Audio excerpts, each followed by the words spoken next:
This is an NBC News special report. Here's Pete Williams. Good day. President Biden is about to hold a news conference in Brussels after meeting with NATO ministers about the extraordinary crisis in Ukraine. Here's the president. The brutal invasion of Ukraine. And we held a NATO summit the very next day. At that time, my overwhelming objective in wanting that summit was to have absolute unity on three key important issues among our NATO and European allies. First was to support Ukraine with military and humanitarian assistance. Second was to impose the most significant sanctions, economic sanction regime ever, in order to cripple Putin's economy and punish him for his actions. Third was to fortify the eastern flank of our NATO allies, who were obviously very, very concerned and somewhat worried what would happen. We accomplished all three of these, and today we're determined to sustain those efforts and to build on them. The United States is committed to provide over $2 billion in military equipment to Ukraine since I became president: anti-air systems, anti-armor systems, ammunition, and our weapons are flowing into Ukraine as I speak. And today I'm announcing the United States is prepared to commit more than $1 billion in humanitarian assistance to help get relief to millions of Ukrainians affected by the war in Ukraine.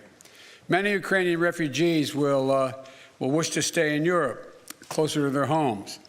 But we've also will welcome 100,000 Ukrainians to the United States with a focus on reuniting families.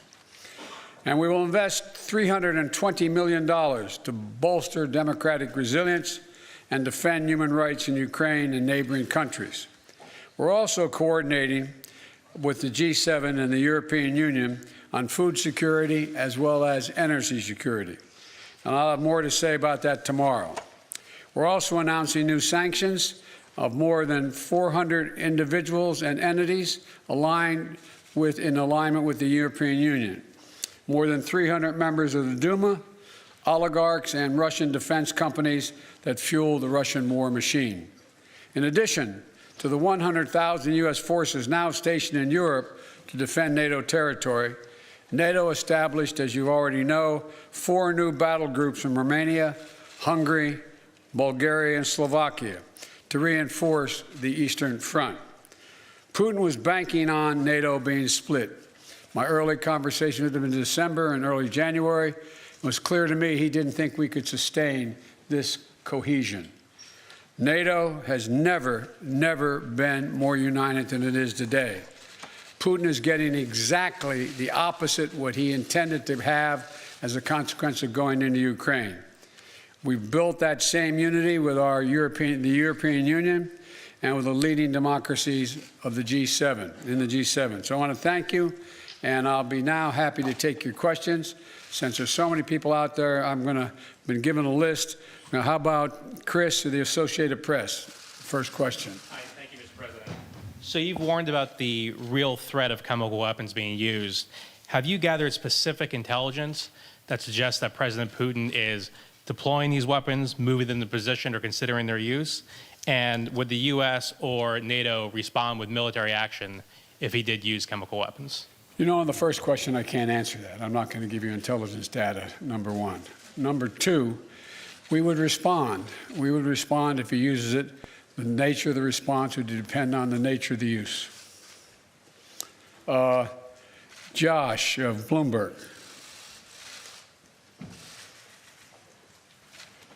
Perhaps I'll just project, Mr. President.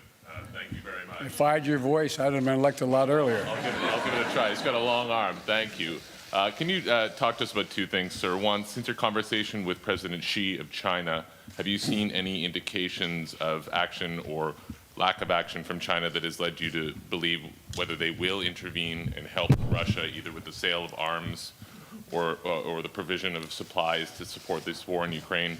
And secondly, can you say whether the conversation today turned to the subject of food shortages and what the U.S. will do to address wheat shortages in particular as a result of this war? Thank you. On the first question relating to President Xi Jinping of China, I had a very straightforward conversation with Xi now, I guess it's 6 days ago, 7 days ago, in that range. And I made it clear to him, I made no threats, but I made it clear to him that make sure he understood the consequences of him helping Russia, as had been reported and as what it was expected. And I made no threats, but I pointed out the number of American and foreign corporations that left Russia as a consequence of their barbaric behavior. And I indicated that I knew how much he, because we had long discussions in the past about his interest in making sure he had economic relations and economic growth with Europe and the United States, and indicated that he'd be putting himself at significant jeopardy in those aims if, in fact, he were to move forward.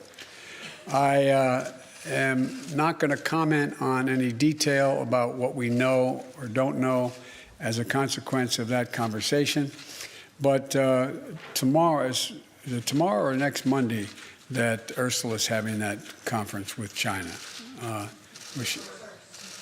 1st, on April 1st. We've had discussions because I think that China understands that its economic future is much more closely tied to the West than it is to Russia. And so I'm hopeful that he does not get engaged. We also did discuss today that there's a need for us to set up, NATO to set up, and the EU, to set up a system whereby we have an organization looking at who has violated any of the sanctions and where and when and how they violated them. And that's something we're going to put in train. It's not done yet. So with regard to Xi, I have nothing more to report. With regard to food shortage, yes, we did talk about food shortages. And it's going to be real. The price of these sanctions is not just imposed upon Russia. It's imposed upon an awful lot of countries as well, including European countries and our country as well. And because both Russia and Ukraine have been the breadbasket of Europe in terms of wheat, for example, just to give you one example. But we had a long discussion in the G7 with both the United States, which has a significant, the third largest producer of wheat in the world, as well as Canada, which is also a major producer. And we both talked about how we could increase and disseminate more rapidly food shortages. And in addition to that, we talked about urging all the European countries and everyone else to end trade restrictions on sending limitations on sending food abroad.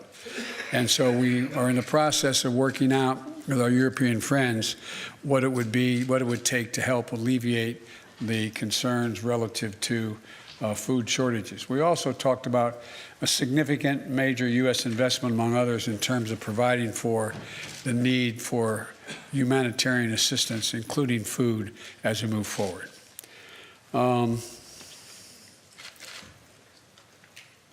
To Rena of the Wall Street Journal.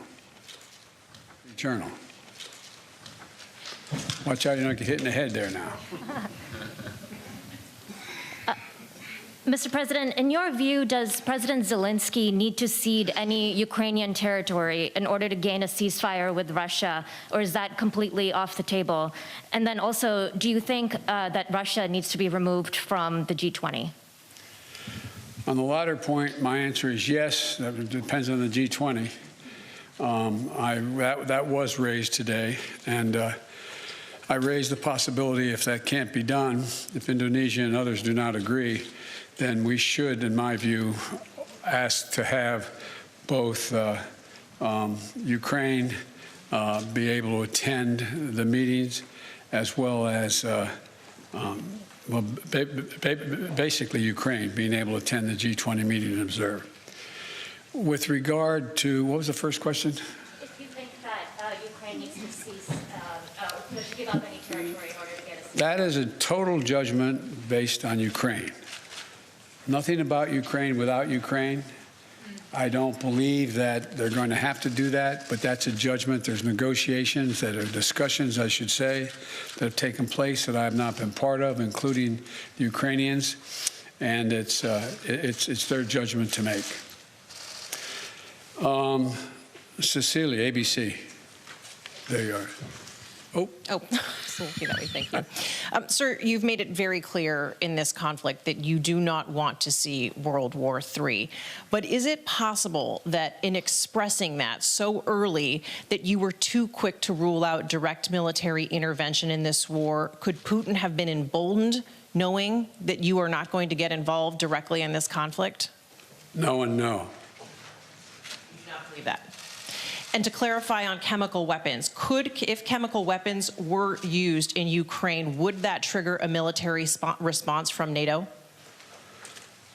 It would trigger a response in kind. Whether or not you're asking whether NATO would cross, we'd make that decision at the time. And my final question, because you're heading to Poland tomorrow, do you think that getting a firsthand look at the effects of this war on these millions of Ukrainians who have fled their country could change the way that you might respond? I don't think so, because I've been to many, many war zones. I've been in refugee camps. I've been in war zones for the last 15 years, and it's devastating. But the thing you look at the most is you see these young children. You see children without parents that are in those camps or in refugees. You see women and husbands, men and women who are completely lost and have no nose. You see the look, that blank look on their face, that absolute feeling of, my God, where am I? What's going to happen to me? And so what it will do, it will reinforce my commitment to have the United States make sure we are a major piece of dealing with the relocation of all those folks, as well as humanitarian assistance needed both inside Ukraine and outside Ukraine. For example, this is not something that Poland or Romania or Germany should carry on their own. This is an international responsibility. The United States, as a leader, one of the leaders in the international community, has an obligation to be engaged and do all we can to ease the suffering and pain of innocent women and children and men, for that matter, throughout Ukraine, and those who have made it across the border. I plan on attempting to see those folks, as well as I hope I'm going to be able to see, I guess I'm not supposed to say where I'm going, am I? But anyway, I hope I get to see a lot of people.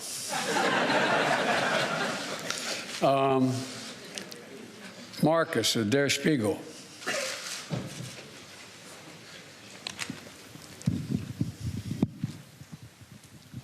Thanks, Mr. President. There's a presidential election coming up in 2024, and as you know, kidding. there are yes, that's true. And there are widespread concerns in Europe that a figure like your predecessor, maybe even your predecessor himself, might get elected president again. Are there any steps, anything you're trying to do and NATO is trying to do here these days to prevent what you're trying to do becoming undone 2 years from now? Thank you. No, that's not how I think of this. I've been dealing with foreign policy for longer than anybody that's involved in this process right now. I have no concerns about the impact. I made a commitment when I ran this time. I wasn't going to run again, and I mean that sincerely. I had no intention of running for president again. And until I saw those folks coming out of the fields in Virginia carrying torches and carrying Nazi banners and literally singing the same vile rhyme that they used in Germany in the early 20s, or 30s, I should say. And then when the gentleman you mentioned was asked what he thought, and a young woman was killed, a protester, and he was asked what he thought, he said, "They're very good people on both sides." And that's when I decided I wasn't going to be quiet any longer. And when I ran this time, and I think the American press, whether they look at me favorably or unfavorably, will acknowledge this, I made a determination. Nothing is worth No election is worth my not doing exactly what I think is the right thing. Not a joke. I'm too long in the tooth to fool with this any longer. And so we're a long way off in elections, a long way off.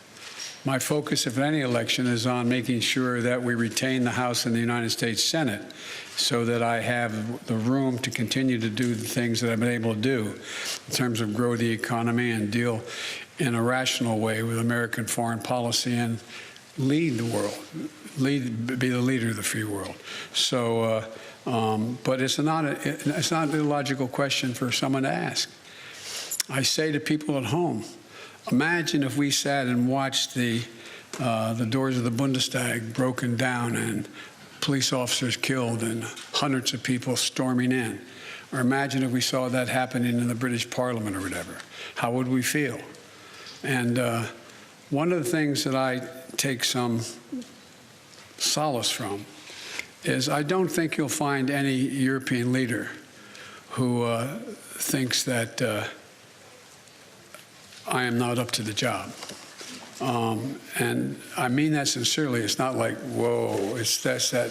The point is that when the first G7 meeting I attended, like the one I did today, was in Great Britain. And I sat down and I said, America's back. And one of my counterparts, colleagues, as head of state, said, for how long? For how long? And so I don't blame, I don't criticize anybody for asking that question.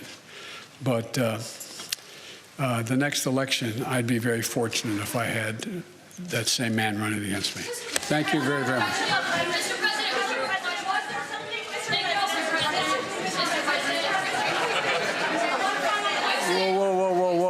Whoa. No. Yeah, one final question, right. Hey, look, wait, hold on a second, please. I was supposed to be an hour ago at the European Union meeting and to speak. No, I'm thanking you. So someone I haven't called on before. You. Who are you? I'm Christina Rafiti from CBS. Thank you, sir. Okay. Sir, deterrence didn't work. What makes you think Vladimir Putin will alter course based on the action you've taken today? Let's get something straight. You remember, if you covered me from the very beginning, I did not say that, in fact, the sanctions would deter him. Sanctions never deter. You keep talking about that. Sanctions never deter. The maintenance of sanctions, the increasing the pain, and the demonstration why I asked for this NATO meeting today is to be sure that after a month we will sustain what we're doing, not just next month, the following month, but for the remainder of this entire year. That's what will stop him. You believe the action today will have an impact on making Russia change course in Ukraine? That's not what I said. You're playing a game with me. I know. The answer is no. I think what happens is we have to demonstrate the purpose.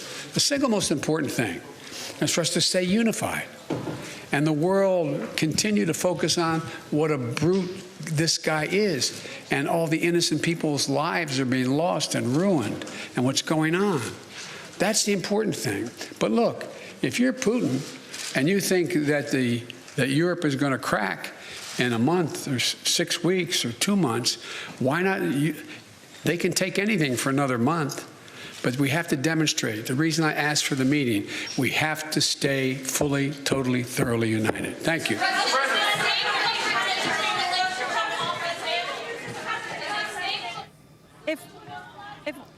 You've been listening to President Biden answering questions at the NATO headquarters in Brussels, where he's met with the other NATO leaders. Joining us now there is senior White House correspondent Kelly O'Donnell. Kelly says the president went there to make sure NATO is unified. Did he get the answer he wanted?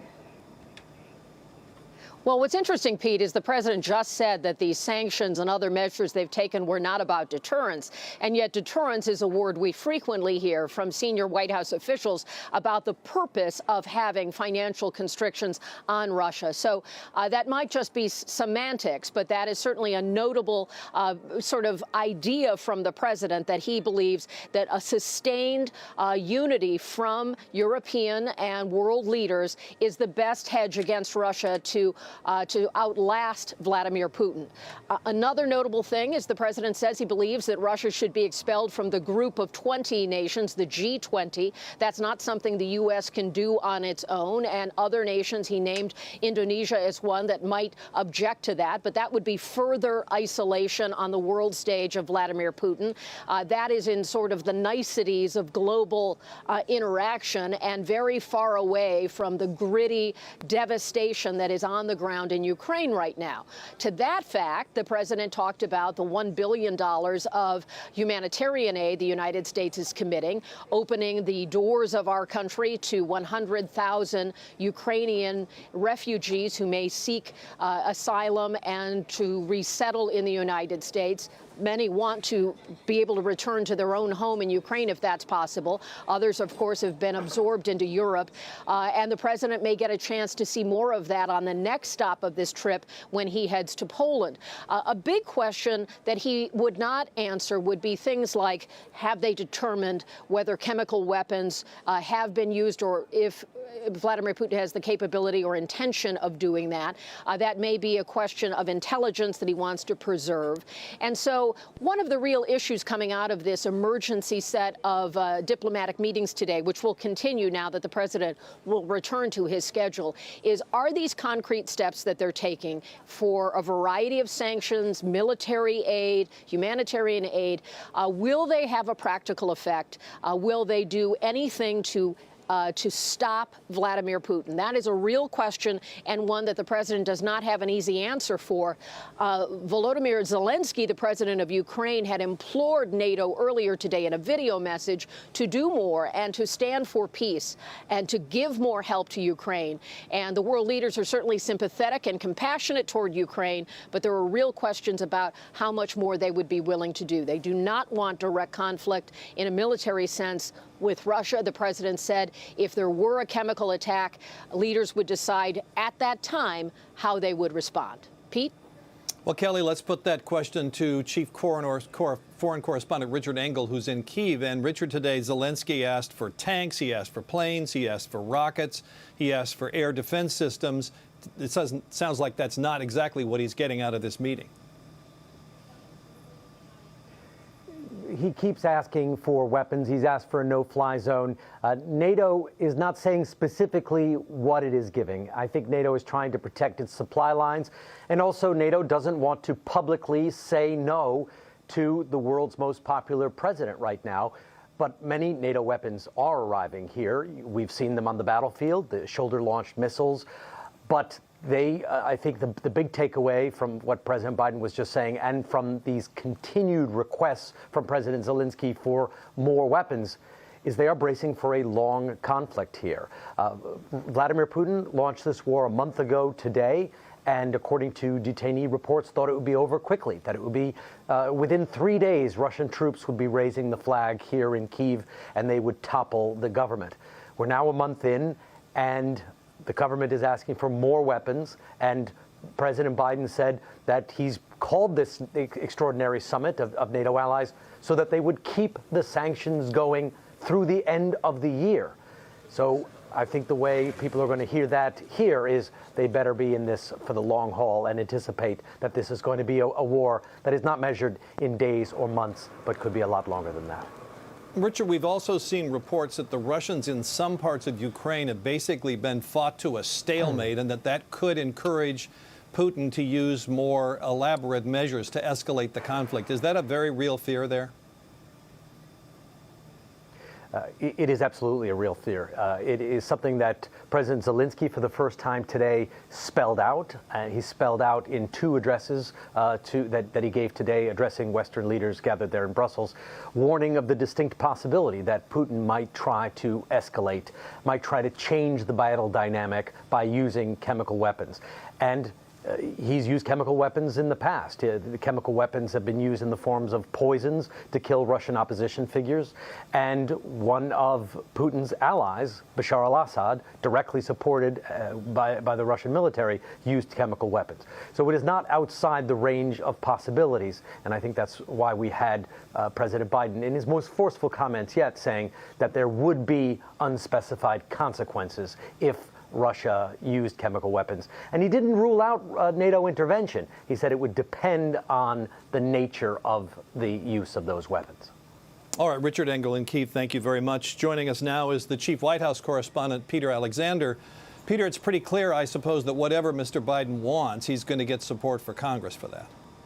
Yeah, I think that's right, as evidenced by the president with the support of Congress signing into law that expensive, that government spending bill that was just exorbitant, really, in the eyes of some who said it was too much. But in the eyes of this president, in the eyes of many members of Congress, it was exactly what needed to be done. Close to $14 billion that the president signed off on humanitarian and military aid. Much of that aid, about $3.5 billion of which would be headed over to Ukraine. And we've been hearing from military officials that much of that was already en route, if not already there. And while the president, Pete, as you know well, has been reluctant to help support the transfer of Polish, Russian, or Soviet-era fighter jets to Ukraine, and has said he opposes a no-fly zone, which the U.S. has said would be escalatory and ultimately would be a spark for what would be World War III. The president does believe that Ukraine has effectively been using the military resources it's been provided so far, those anti-tank weapons, the anti-aircraft missiles as well. And the U.S. has been working with some of its allies across Europe right now to provide in some other longer-range weapons as well to try to target some of the incoming cruise missiles and Russian aircraft that have been a part of the bombardment that has just been relentless over the course of most of the last month in Ukraine. Again, to Richard's point, the real headlines here, obviously, for the president was to make the message clear that NATO stands together. This is an extraordinary day, Pete. Just to emphasize it, you have 3 summits happening back to back to back. NATO, G7, and the European Council meeting as well. The president saying that they are entirely in line as it relates to this effort vis-a-vis Russia right now and its support of Ukraine. The president today delivering another $1 billion to European countries to deal with the refugees coming. And as Kelly noted earlier, 100,000 refugees from Ukraine will be allowed to enter the United States. Some of the biggest takeaways from the course of this conversation we just heard. Peter Alexander at the White House, thank you. Also with us is NBC News analyst and the former chief of staff at the CIA and Defense Departments, Jeremy Bash. Jeremy, it's understandable why the president wouldn't say what would happen if Putin decides to use chemical weapons, but do you have thoughts on what the response likely would be? Well, the president said we would respond in kind, which I take to mean not that we would use chemical weapons, but that we would use a military response to take out the elements of Vladimir Putin's military machine that conducted the chemical weapons attack. And in talking to White House officials earlier in the day, the reason why they're worried about this may be informed by intelligence, but it's also informed by the fact that the Russians have been talking publicly about the Ukrainians using chemical weapons as if to stage a pretext for a chemical attack against Ukraine. All right, Jeremy Bash, thank you very much. That concludes our coverage of the president's news conference. Much more throughout the day on MSNBC and News Now, and tonight on NBC Nightly News with Lester Holt, who will report live from Brussels. I'm Pete Williams in Washington. Good day.